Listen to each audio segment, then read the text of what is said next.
നമസ്കാരം. പിണറായിയെ ഭയന്നാണ് ഈ നാട്ടിലെ ചെറുപ്പക്കാർ വിദേശത്തേക്ക് ചേക്കേറുന്നത്. LDFനെ കേരളത്തിൽ നിന്ന് തുടച്ചു മാറ്റണം.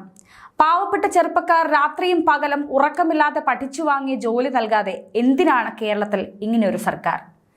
കഴിഞ്ഞ 60 ദിവസമായി യാചിച്ചും മണ്ണ് തിന്നും നിലത്തുരുണ്ടും തലമുണ്ഠനം ചെയ്തുമൊക്കെ സിവിൽ പോലീസ് റാങ്ക് ലിസ്റ്റിൽ വന്ന യുവാക്കൾ ഉപയോഗിക്കാത്ത സമരമുറകളില്ല.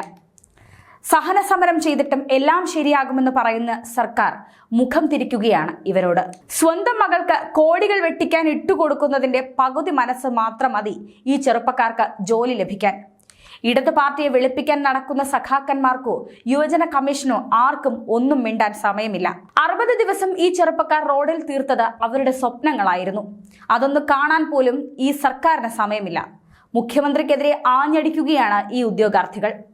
യുവാക്കളെ വഞ്ചിച്ച ഇടത് സർക്കാരിനെ തിരഞ്ഞെടുപ്പിൽ നേരിടുമെന്ന് സിവിൽ പോലീസ് റാങ്ക് ഹോൾഡേഴ്സ് പറയുന്നു. സർക്കാരിനെതിരെ ക്യാമ്പയിൻ നടത്തും.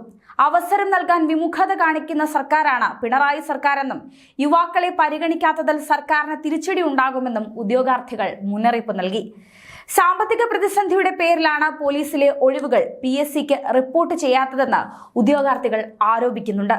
കേരളത്തിലെ സാമ്പത്തിക സ്ഥിതി എന്താണെന്ന് മനസ്സിലാക്കിയതിനു ശേഷം മാത്രമേ ഇനി വരുന്നവർ PSC പഠിക്കാൻ ഇറങ്ങാവൂ.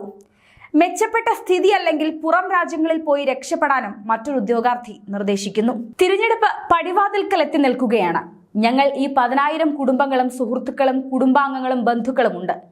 ആ വോട്ട് എന്തായാലും ഈ സർക്കാരിനല്ലെങ്കിൽ ഇടതുപക്ഷത്തിന് ലഭിക്കുമെന്ന് കരുതേണ്ട. പൊതുജനങ്ങളുടെ പിന്തുണയോടെയാണ് ഈ സമരം ഇതുവരെ മുന്നോട്ട് പോയത്. സമൂഹ മാധ്യമങ്ങളിലൂടെ ഈ സർക്കാരിനെതിരെയുള്ള പ്രതിഷേധം ശക്തമാക്കുമെന്നും ഉദ്യോഗാർത്ഥികൾ പറയുന്നു. വോട്ടെടുപ്പ് വരെ അത് തുടരുക തന്നെ ചെയ്യും. 11 മാസം 30 ദിവസവുമായിട്ട് കിട്ടാത്തൊരു പ്രതീക്ഷ ഈ അവസാന ദിവസം ഞങ്ങൾക്കില്ല. ഇത്രയും ദിവസങ്ങളായി ഇവിടെ കിടന്ന് നരകയാതന അനുഭവിച്ചു. ഇതിനിടയ്ക്ക് വന്ന വെയിലും മഴയും ഒക്കെ അനുഭവിച്ചു. ഇതൊന്നും കണ്ടിട്ട് കണ്ണു തുറക്കാത്ത മുഖ്യമന്ത്രി ഇന്നൊരു ദിവസം കൊണ്ട് കണ്ണു തുറന്ന് കിട്ടുമെന്നൊന്നും തോന്നുന്നില്ല. ഉദ്യോഗാർത്ഥികളെല്ലാം നിസ്സഹായ അവസ്ഥയിലാണ്. ഉദ്യോഗാർത്ഥികളിൽ ഒരാൾ പറയുന്നു, വളരെയേറെ പ്രതീക്ഷയോടെയാണ് ഞങ്ങൾ സമരത്തിന് പോലും ഇറങ്ങിയത്. സർക്കാർ കണ്ണു തുറക്കുമെന്നായിരുന്നു പ്രതീക്ഷ. മാനുഷിക പരിഗണന മാനിച്ച് ഷോർട്ട് ലിസ്റ്റ് പ്രസിദ്ധീകരിക്കുന്നതിന് മുൻപ് കട്ട് ഓഫ് മാർക്ക് അല്പം കയറ്റാമായിരുന്നു. അങ്ങനെയാണെങ്കിൽ 200-300 പേർ മാത്രമായിരിക്കും ലിസ്റ്റിൽ വരികയുണ്ടാവുക. അവർക്ക് ജോലി കൊടുക്കാനും സാധിക്കുമായിരുന്നു. ഞങ്ങളെ എന്തിന് വിഡ്ഢികളാക്കി? സർക്കാർ തലത്തിൽ ഒരാൾ പോലും ചർച്ചയ്ക്ക് തയ്യാറായിട്ടില്ല എന്നും ഉദ്യോഗാർത്ഥികൾ പറയുന്നു.